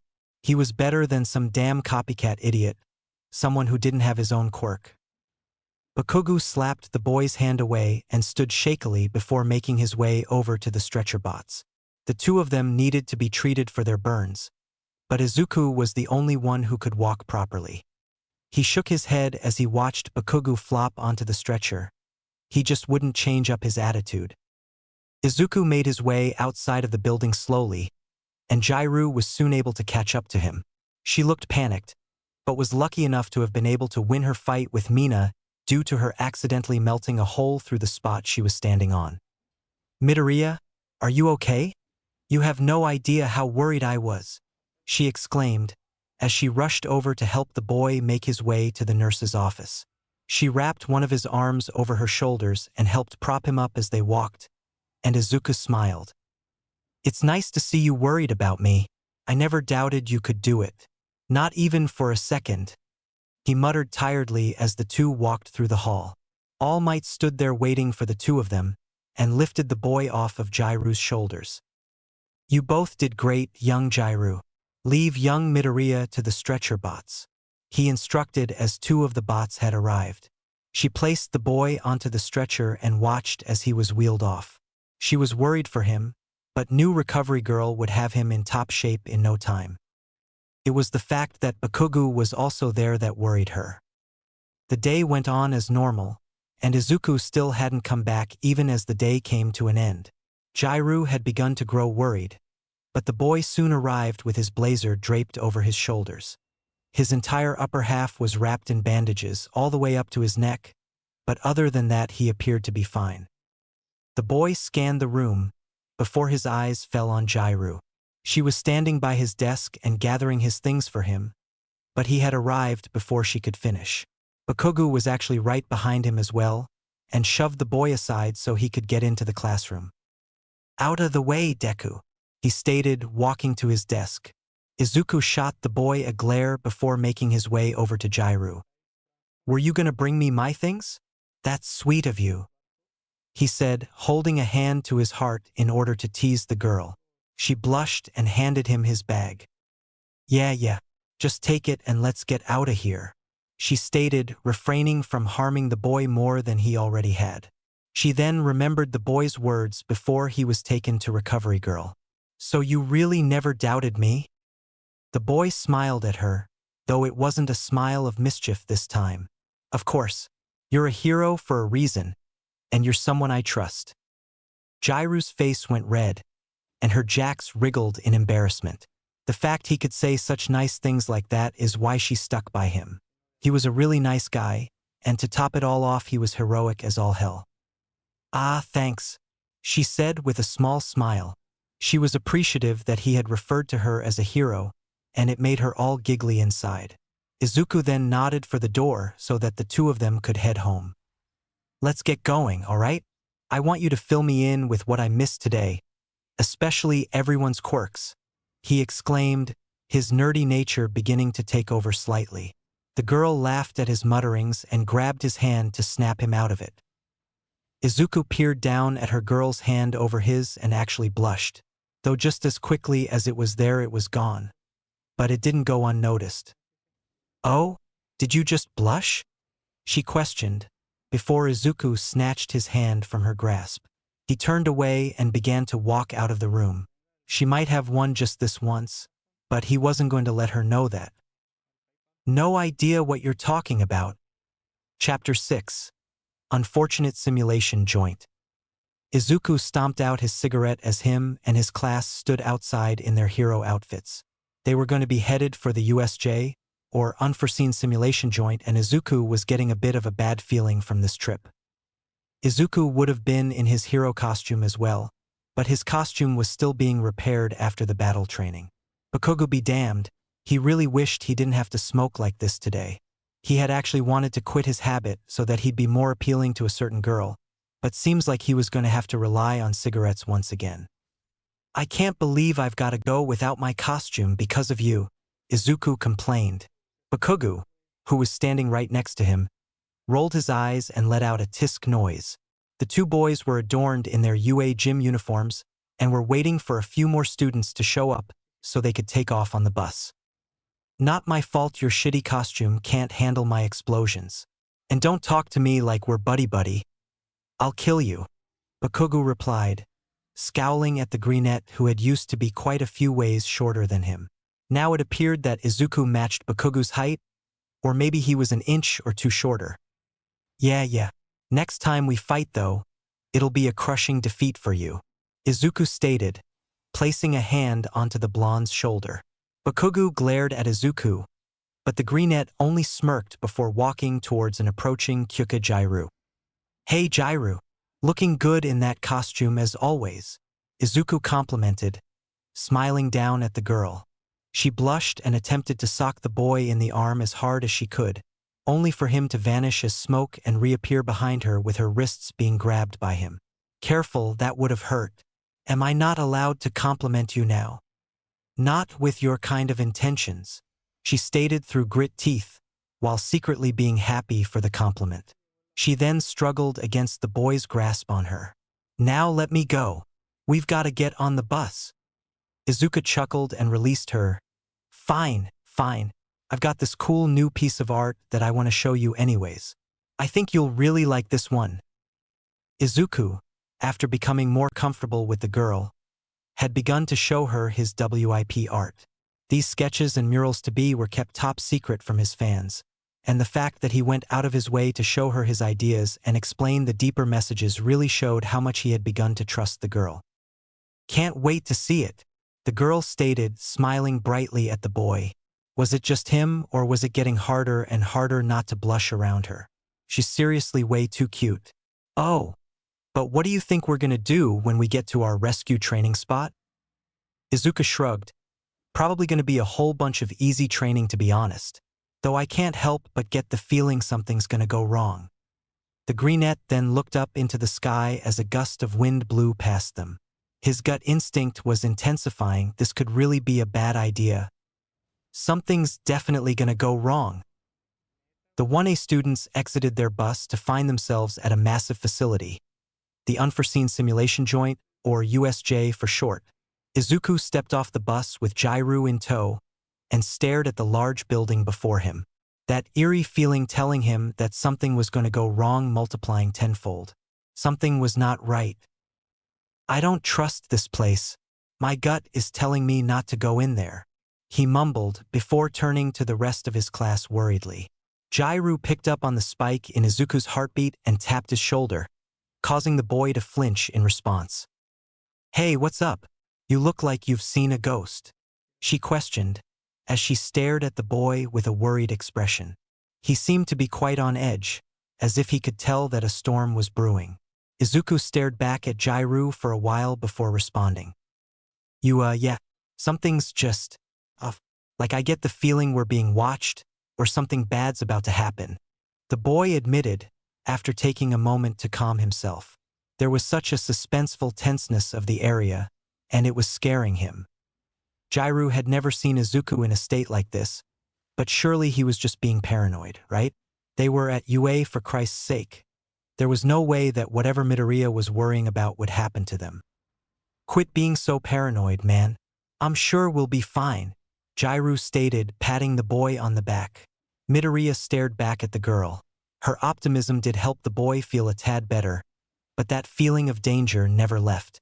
Now come on, we've got to join the class. Yeah, right. Let's go, Izuku replied, walking alongside Jairu as they made their way to their class being gathered around outside of the massive facility. Aizawa turned to the students before they entered. Behave yourselves. We've got the pro hero 13 here with us today. She'll be the one instructing you guys on your rescue training, the teacher stated, before opening the doors to the facility. There stood 13 all on her own, and waiting patiently for the students. Ah, there you guys are, 13 said, excitedly while walking over to meet with the students. Hello students, I am 13, and I'll be instructing you today along with Eraserhead. Aizawa looked around before scowling. All Might was absent. 13, where's All Might? He's supposed to be here, isn't he? Ah, he was too tired after thwarting villains all morning. He said he should be here at the end though when he's recovered, 13 informed, turning to face the man. Aizawa sighed, and his scowl deepened. That guy was the pinnacle of irrationality. That guy, he thought before turning to the rest of the students. He was going to begin the lesson before a purple mist begun to form in the middle of the USJ. People had begun to step out of it, a whole army of what appeared to be villains. Izuku paled.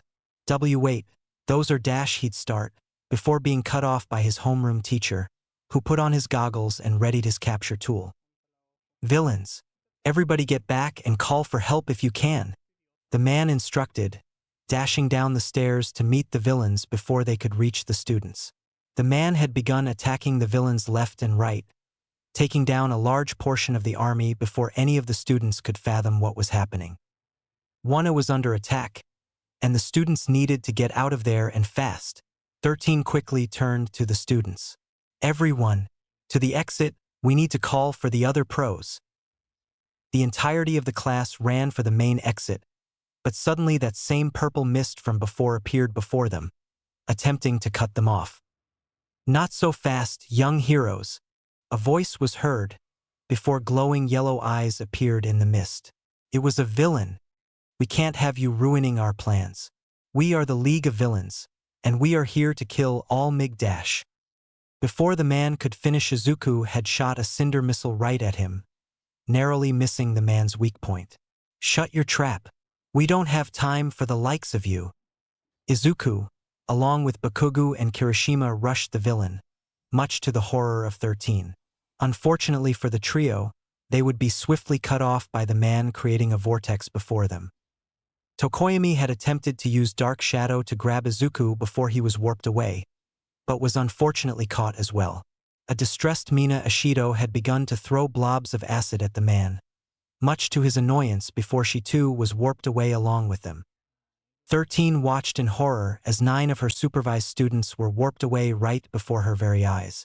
These students included Izuku Midoriya, Katsuki Bakugo, Ijiru Kirishima, Minoru Mineta, Tsuyu Azui, Kyuka Jairu, Momo Yaoyorozu, Denki Kaminari, Mina Ashido, and Shudo Todoroki. Everyone get back, 13 instructed as she began to use her quirk, Black Hole, to try to stop the villain before he could do more damage than he had already done. Everyone, please hold out for as long as you can. Izuku found himself falling down straight onto a simulated road, with rain pelting down on him. Where the hell was he? And where was that purple mist asshole?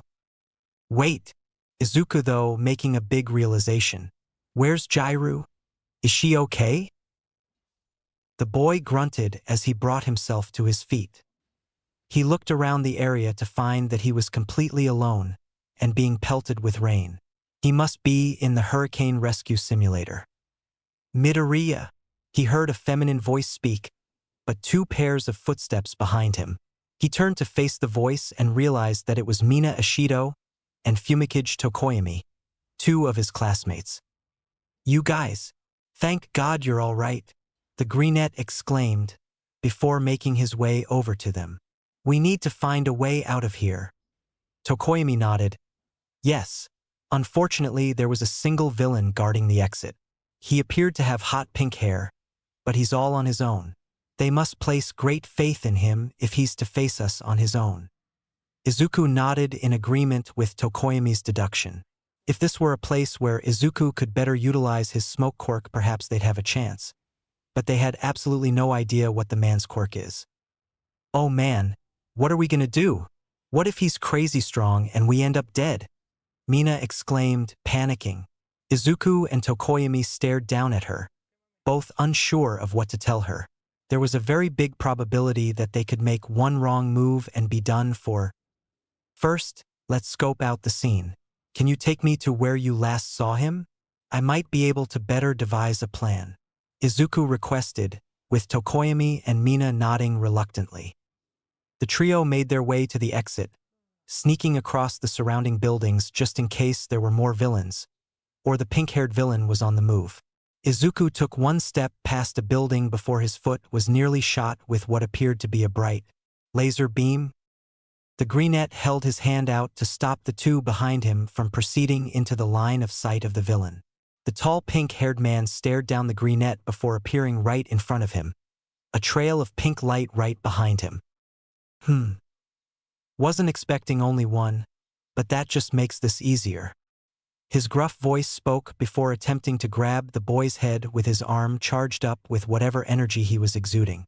Izuku grabbed the man's arm as it latched onto his face, and screamed out in pain as he felt himself being burned violently. "Agk!" the boy screeched as the pain intensified. Tokoyami and Mina watched in horror as Izuku was brutally attacked. But then suddenly the man's smirk changed to an expression of horror as Izuku had begun to retaliate by activating verbatim. Soon both men were grunting in pain, before a small hiccup of energy separated the two men. Both had fallen unconscious. Visions of the man before him's life flooded the greenette's mind, as his classmates called out for him. Midoriya. Neon Rado grew up in Hokkaido as a normal, quirk child. This all changed, however, when his quirk awakened somewhere in his adolescence. His parents were killed in the activation, being disintegrated by his quirk, neon conduction, and he was to be sentenced to life in prison for manslaughter. To prevent this, Neon's brother Shiro ran away from the police with his little brother. However, as they moved from city to city, the pair grew desperate for some sort of comfort and solace. In the end, they came across a group of drug dealers and became addicted. Shiro was the first of the two to get clean and realized that the police's jurisdiction didn't go beyond Japan, and he made plans to sneak into America, encouraging his brother not to use his powers and thereby not attract any attention to them. One day, Shiro returned to Neon missing some teeth, a consequence of the gangs he was running with, and this prompted Neon to get clean. On the night the two were about to escape from Tokyo into foreign waters, they were ambushed by the Akurans while Neon was getting their money. While Neon was able to get away, Shiro was not so lucky and was captured. Neon made contact with Shiro's former employer Laiko Hashibara, who took advantage of his naivete to manipulate him into helping her win a gang war with the Akurans. When Shiro was finally found, Laiko took him prisoner and forced Neon to continue helping her, single-handedly handing her control of Seattle's drug trade and even securing her the police's favor. Unfortunately, Neon had become a dangerous liability, and Laiko attempted to kill him in a homemade gas chamber. Not only had she failed, but Neon's rage allowed him to break out of the trap, which led him to negotiate a new deal with her. Either she would hand over his brother, or he would pick apart her gang and her operation piece by piece. Left with no other choice, Laiko arranged a final confrontation with Neon at the Crocodile, where she stuck him with a drug-fueled needle, and in the resulting haze, he killed his brother, Shiro, leaving him emotionally distraught and defenseless as the police and pro-heroes took him away. It was only after the incident of escape with Kumo Kamuri that Neon was able to escape from prison and team up with the League of Villains. They vowed to take down drug dealers and heroes alike to fix this broken hero society. Midoriya. Wake up. Please, man. Don't leave us yet. A voice spoke. Izuku groaned before opening his eyes to see Mina's face looking down at him. He looked to the side to see Tokoyami having Dark Shadow restrain the pink-haired villain from before. Izuku remembered the burning from before and went to frantically feel his face while sitting up only to find that they were gone. He looked around at the ground for a nearby puddle and saw that his face was perfectly intact, aside from a bit of dirt smudged on his face. What's wrong, Midoriya? Tokoyami questioned, walking over with the unconscious villain. Izuku remembered the man's backstory and began to feel bad for him. But his actions weren't right. He was unfortunately strayed down the wrong path. It's nothing, but I think I might have that villain's abilities now, Izuku revealed, shocking his two classmates. Mina, being the more vocal about this, needed answers. What? How is something like that even possible? I thought your quirk had to do with smoke. Tokoyami nodded in agreement, though his expression was just as shocked as Mina's. Izuku sighed and looked down at his hand as it had begun to glow with a luminescent green aura. It seemed that now he had a second quirk, and it had to do with neon lights. He really should test this out later, but for now he'll have to just wing it and hope it works similarly to smoke. Well, my quirk is actually called verbatim. It lets me use and retain other people's quirks. The smoke one's the only one I have in my arsenal, at least until now, Izuku said, bringing his hand back down to his side. Regardless of that, we should get out of here. I'll have to figure things out later. Right? The exit's just over there. Let's hope the rest of the class is all right. Tokoyami noted, pointing to the exit. The trio exited their location and found themselves right in the center of the USJ. The sight before them was quite horrid. There laid their homeroom teacher, Shoyuta Aizawa. The man was battered and broken, his arm being held by a behemoth of a birdman with its brain exposed. The creature held onto their teacher with a vice-like grip as he laid unconscious. Eraserhead, Izuku exclaimed in pure shock as the creature held onto the man. He then saw the creature grip down onto Aizawa's arm and heard cracking along with disheveled grunts of pain from his teacher. He watched on in horror as his teacher's arm began to twist in inhuman ways. Before Tokoyami or Mina could register what was happening, a trail of neon was left behind Izuku, and he was at the forefront of the battle, latching onto the giant birdman from behind. The creature screeched and released Aizawa's arm to try and reach for Izuku, who dashed off of the creature before it could get a solid grip on him. Tokoyami, get Eraserhead to safety, Izuku instructed, drawing the attention of a blue-haired man and that purple mist man from before. Izuku turned to the three villains before him and sized them up. This wasn't his first rodeo, but he needed to know what he was going to be up against. Tokoyami saw the standoff the villains were having with Izuku and quickly snatched up Aizawa with Dark Shadow. Midoriya, be careful. We don't know what we're up against. Izuku nodded and glared down the blue-haired villain before him. What do you call yourself, villain? Or something, 'cause that's real original.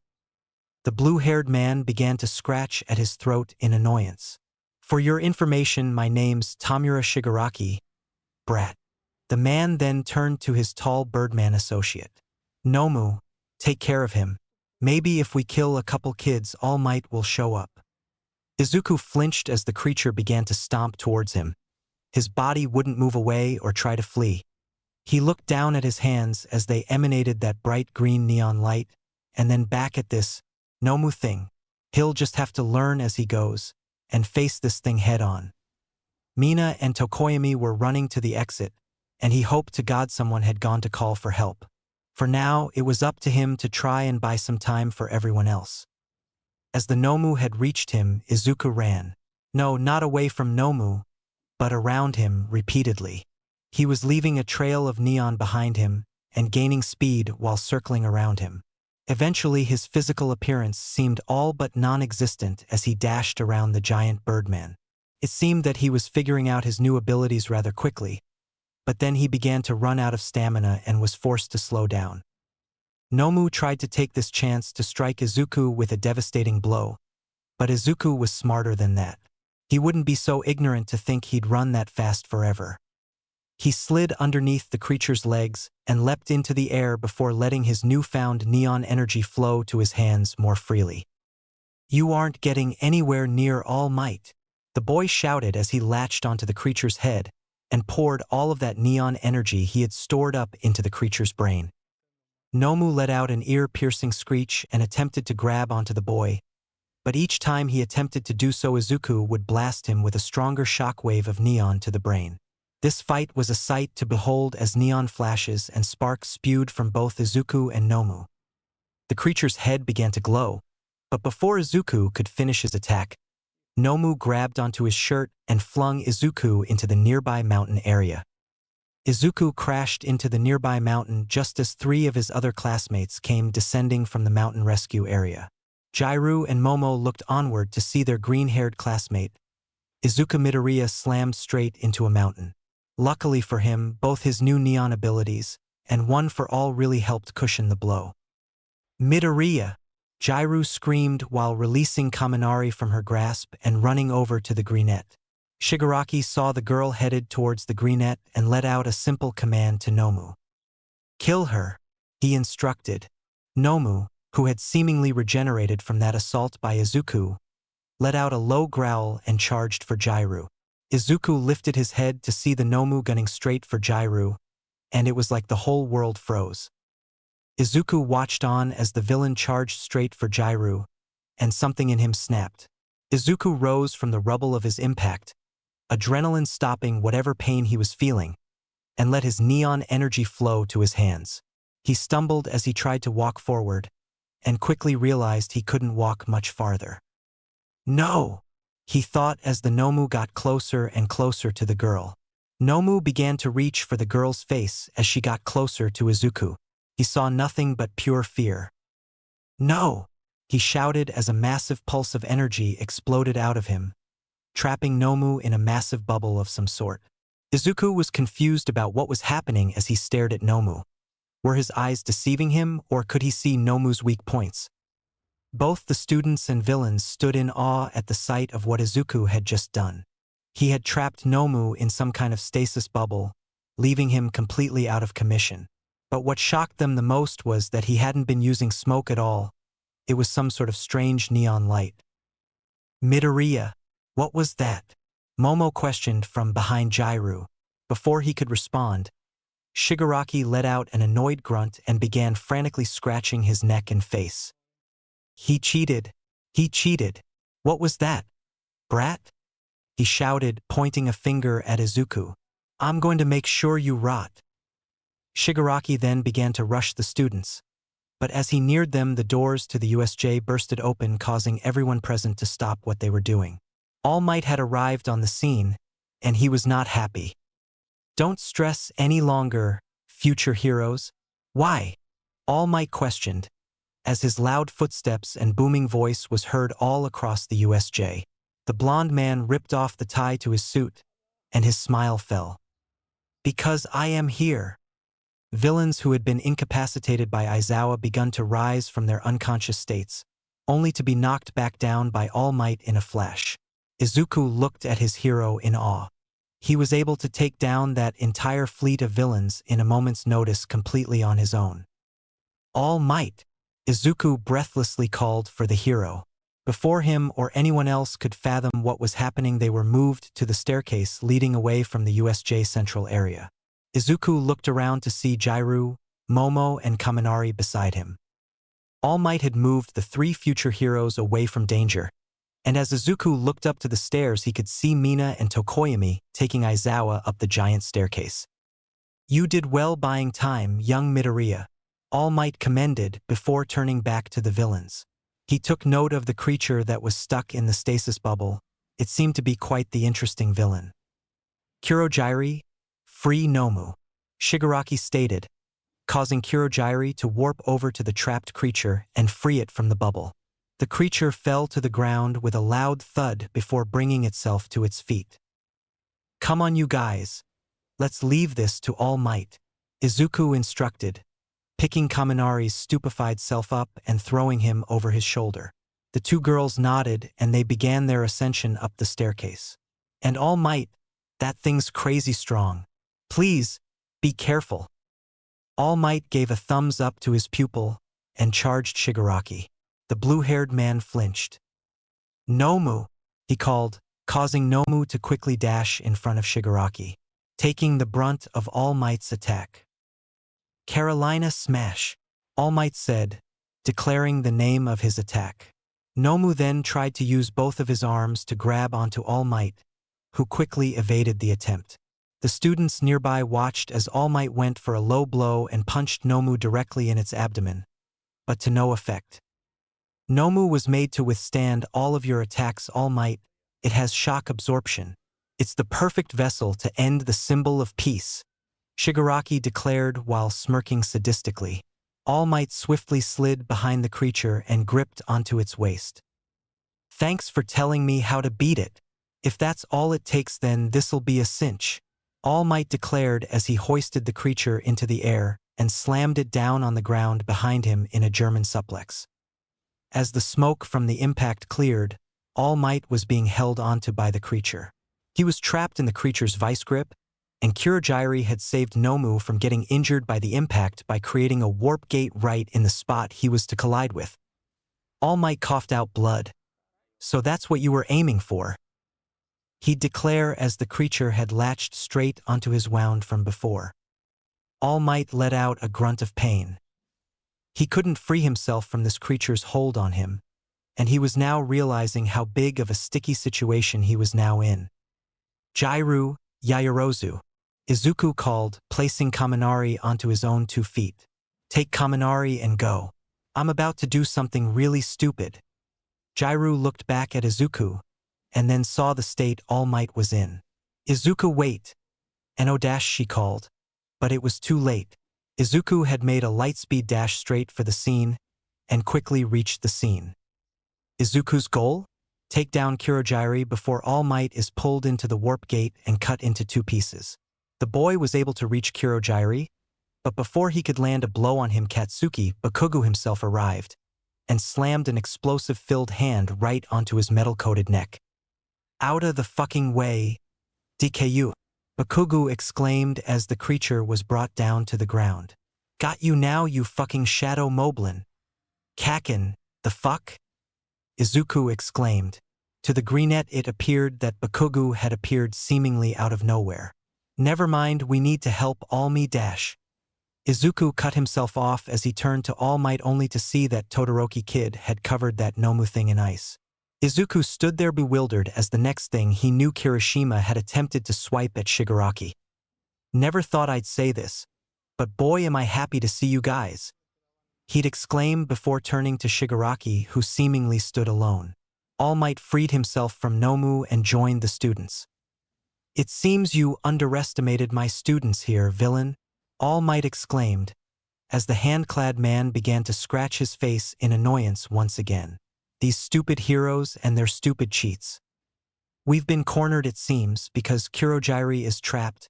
Nomu, go kill that explosion boy over there, Shigaraki commanded, causing Nomu to rise from the vortex and completely shatter his right arm and leg from Todoroki's ice.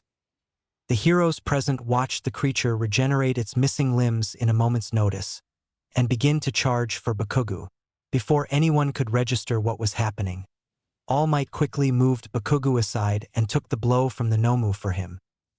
Izuku looked beside him to see Bakugo's confused face as he suddenly appeared right beside him.